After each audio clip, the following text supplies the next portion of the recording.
General Hospital spoilers tease that Drew Kane might be orchestrating a new car accident, one aimed squarely at Nina Reeves.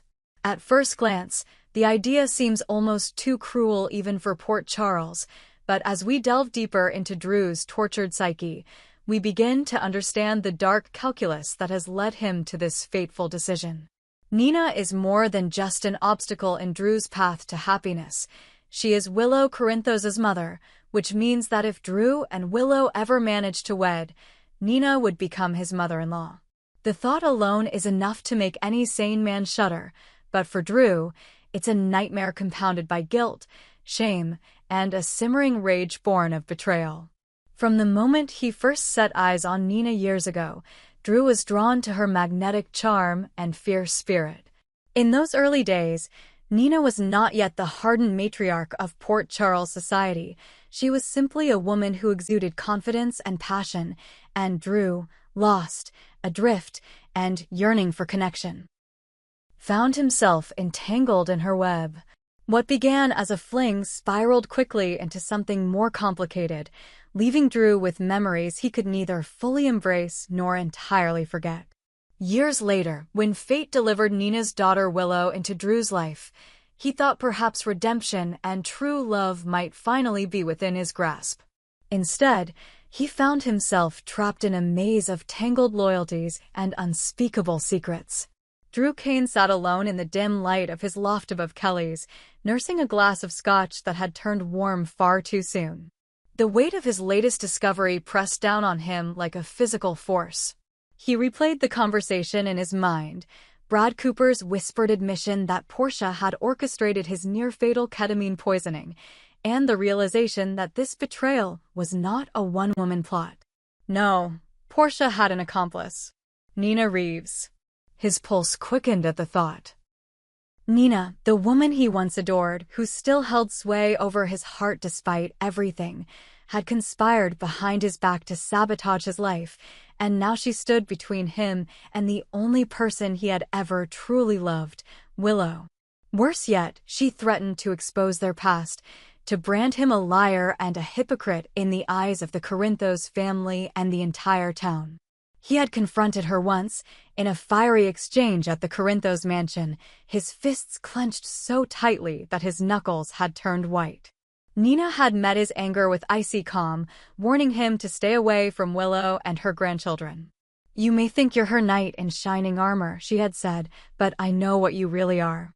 And I'll do whatever it takes to keep you away from my family." Her words had cut deeper than any blade. Drew remembered the flash of triumph in her eyes as she delivered the threat.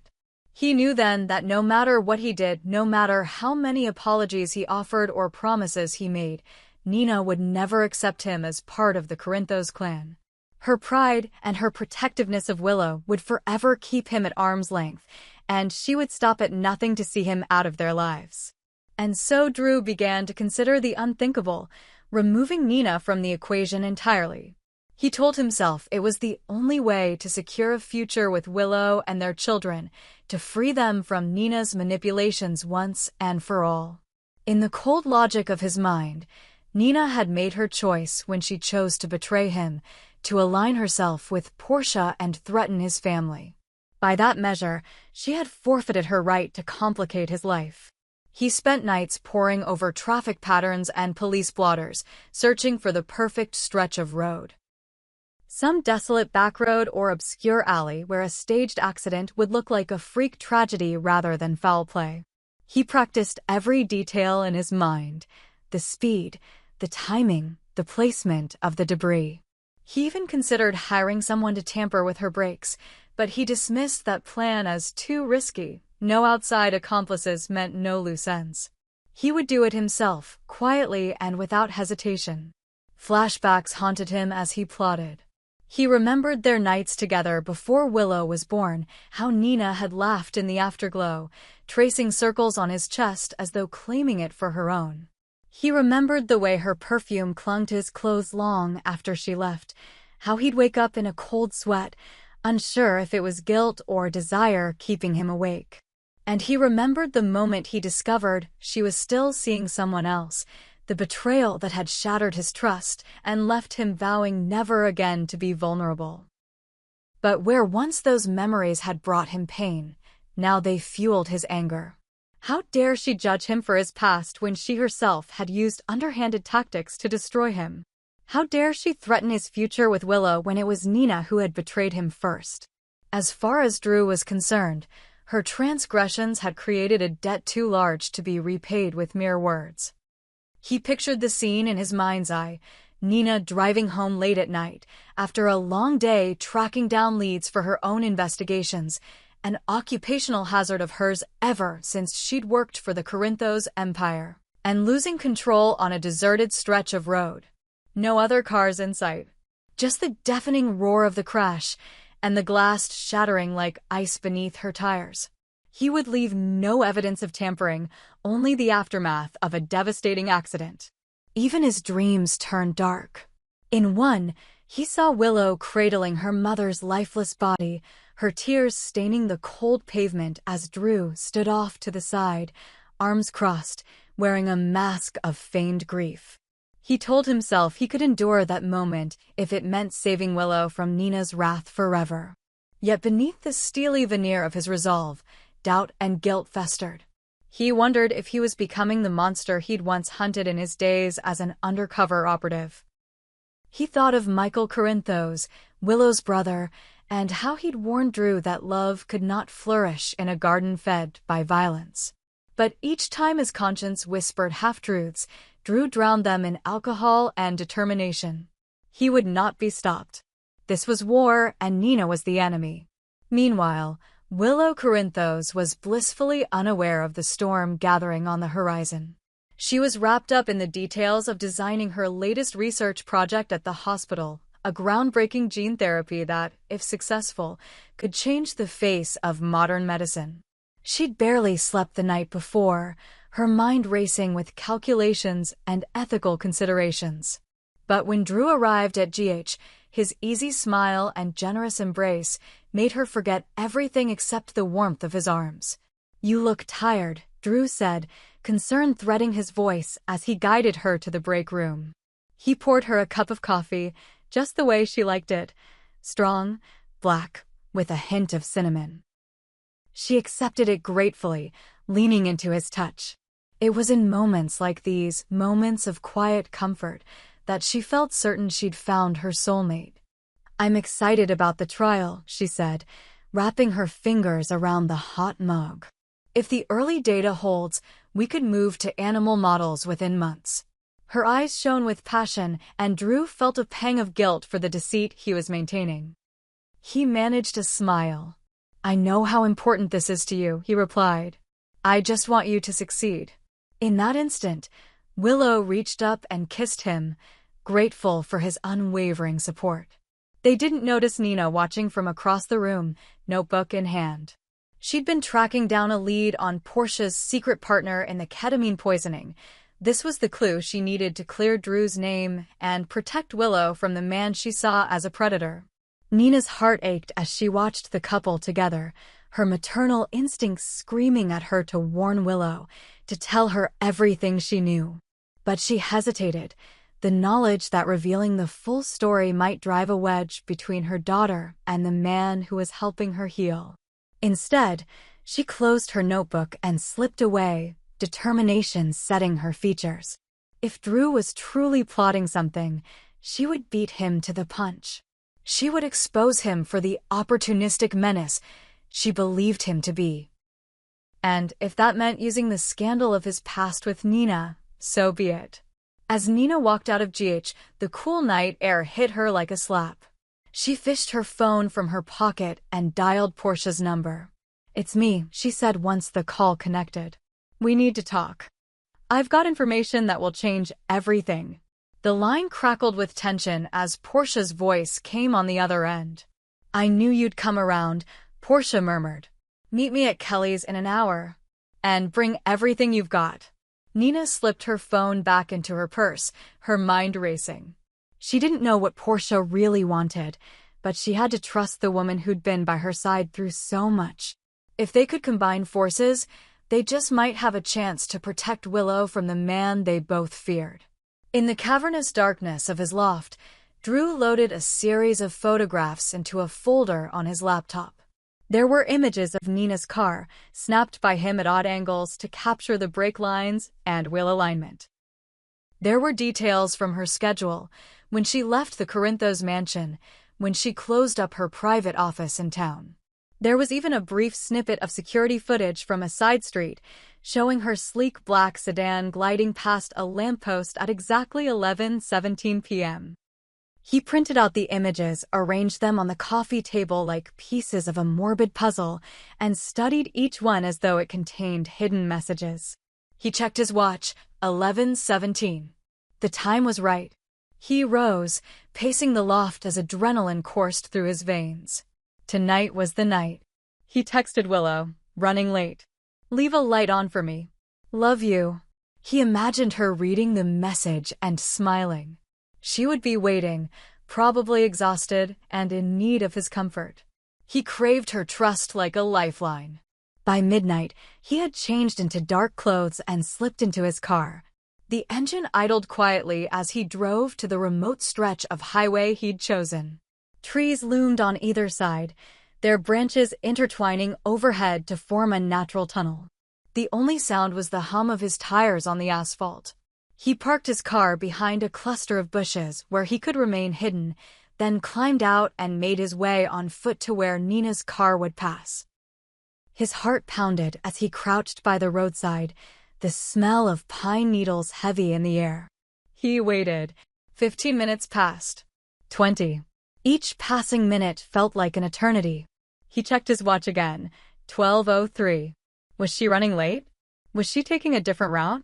Panic flickered at the edges of his mind, but he forced it down. He had come this far. There was no turning back now. And then he saw her headlights, a sliver of light growing brighter, faster, and then roaring past him as Nina's car hurtled down the highway. Drew pressed the remote in his hand. There was a soft click, followed by the faintest hiss of escaping air. He loosened a lug nut on the driver's side front wheel, and now the tire began to wobble. He ducked into the shadows as he heard the sickening thud of metal grinding on metal, the high-pitched whine of a wheel shearing off. Nina's car veered wildly, fishtailing across the lanes before slamming into the guardrail with a crash that echoed through the night. Sparks flew, glass exploded, then a final, bone-jarring impact that reverberated into silence. Drew stood, chest heaving. He watched as smoke curled from the crumpled wreckage. He knew the exact moment Nina's life would ebb away. And for a moment, he felt nothing but hollow triumph. He had done it. He had freed himself from her interference once and for all. Then his phone buzzed. A message from Willow. "Mom says she's heading home from GH. She'll see you soon. Can't wait." The words hit him like a punch to the gut. The image of Willow's bright, trusting face flashed in his mind. He realized, too late, that she would be the one to discover her mother's lifeless body. His triumph twisted into nausea. He forced himself to move. He jogged back to his car, wiped his hands on his jacket, and drove toward home as though nothing had happened. Willow's shift at General Hospital had gone long into the night. She'd been sorting through genetic assays until her eyelids threatened to close on their own. When she finally checked the clock, 2:15 a.m., she grabbed her bag and headed for the parking garage, imagining a hot shower and her bed waiting at home. Her phone buzzed. It was Drew.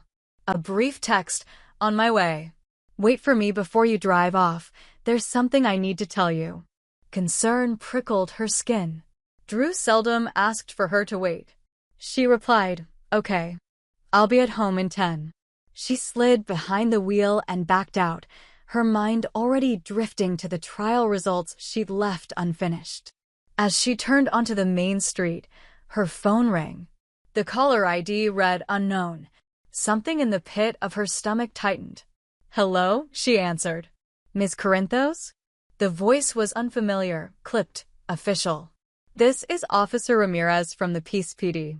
We have a report of a single vehicle accident involving a Nina Reeves. I'm sorry to inform you, the victim did not survive. Her hand tightened on the steering wheel. Nina Reeves? My mother. Her voice quavered, disbelief giving way to horror. I'm sorry, ma'am. I'll need you to come to the station to identify the body. The line went dead before she could reply. The world tilted. Willow's vision blurred as tears welled in her eyes. She felt as though she'd been sucker-punched. She pressed the gas, tires screeching, and sped toward the station. At the hospital entrance, she nearly collided with Drew's car pulling in beside her. He jumped out the moment she hit the brakes, concern etched into every line of his face. Willow, what's wrong? He called, rushing to her side as she jumped out, tears streaming down her cheeks. It's Mom, she gasped. She's gone. Her body shook with sobs.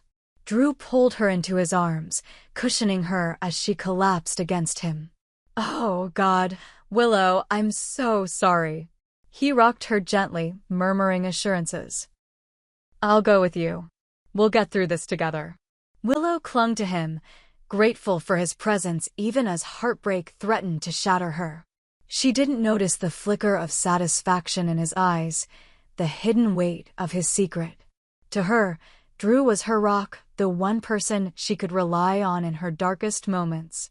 As they climbed into his car, she buried her face in his shoulder, oblivious to the twisted irony of her trust. At the Peace PD station, Drew spoke with the officer, his tone measured and sympathetic. Is there any possibility it was foul play? He asked softly. The officer shook his head. Looks like the wheel came off. Witnesses say she lost control. No evidence of tampering, just a tragic accident. Drew nodded, relief flooding through him. He allowed Willow to lean on him as they completed the necessary paperwork, taking care to write any mention of the remote control device he'd used. He guided her outside, wrapping an arm around her as they returned to the car. Once they were alone, Willow looked up at him, eyes red-rimmed. Thank you for being here, she whispered. Drew brushed a strand of hair from her face. Always, sweetheart. I love you. His voice was husky with emotion, but underneath lay a cold resolve. He had done what needed to be done, and now nothing and no one would stand between him and the life he deserved with Willow. As they drove home in silence, Willow's sobs subsided into quiet sniffles. She replayed the night's events in her mind, grateful for Drew's steady presence. He stroked her hair and whispered soothing words, and for a fleeting moment, she believed that together, they could face any tragedy. But unbeknownst to Willow, the tragedy that had befallen her mother was only the beginning. Drew's triumph was shadowed by the knowledge that Portia and Nina's alliance ran deeper than he'd anticipated. By the time the Corinthos family gathered for the funeral, an intimate ceremony at Lake Como, the truth would begin to surface. Nina's private investigator notes would turn up buried in the wreckage, implicating Portia. Willow would learn of her mother's attempt to expose Drew's crimes. And in the aftermath, Drew would realize that the road to his happily ever after was littered with secrets that even he could no longer control. But for now, the night was still. Willow slept fitfully in the bed they shared, nestled against Drew, who lay awake staring at the ceiling. He wondered if he'd made a mistake, if guilt would eventually consume him, if love could survive the foundation of blood he'd built it upon. Yet as dawn's pale light filtered through the curtains, he turned away from his doubts and pressed a final, decisive thought into the back of his mind. There was no going back. The die was cast. The only question that remained was which secrets would survive the reckoning yet to come.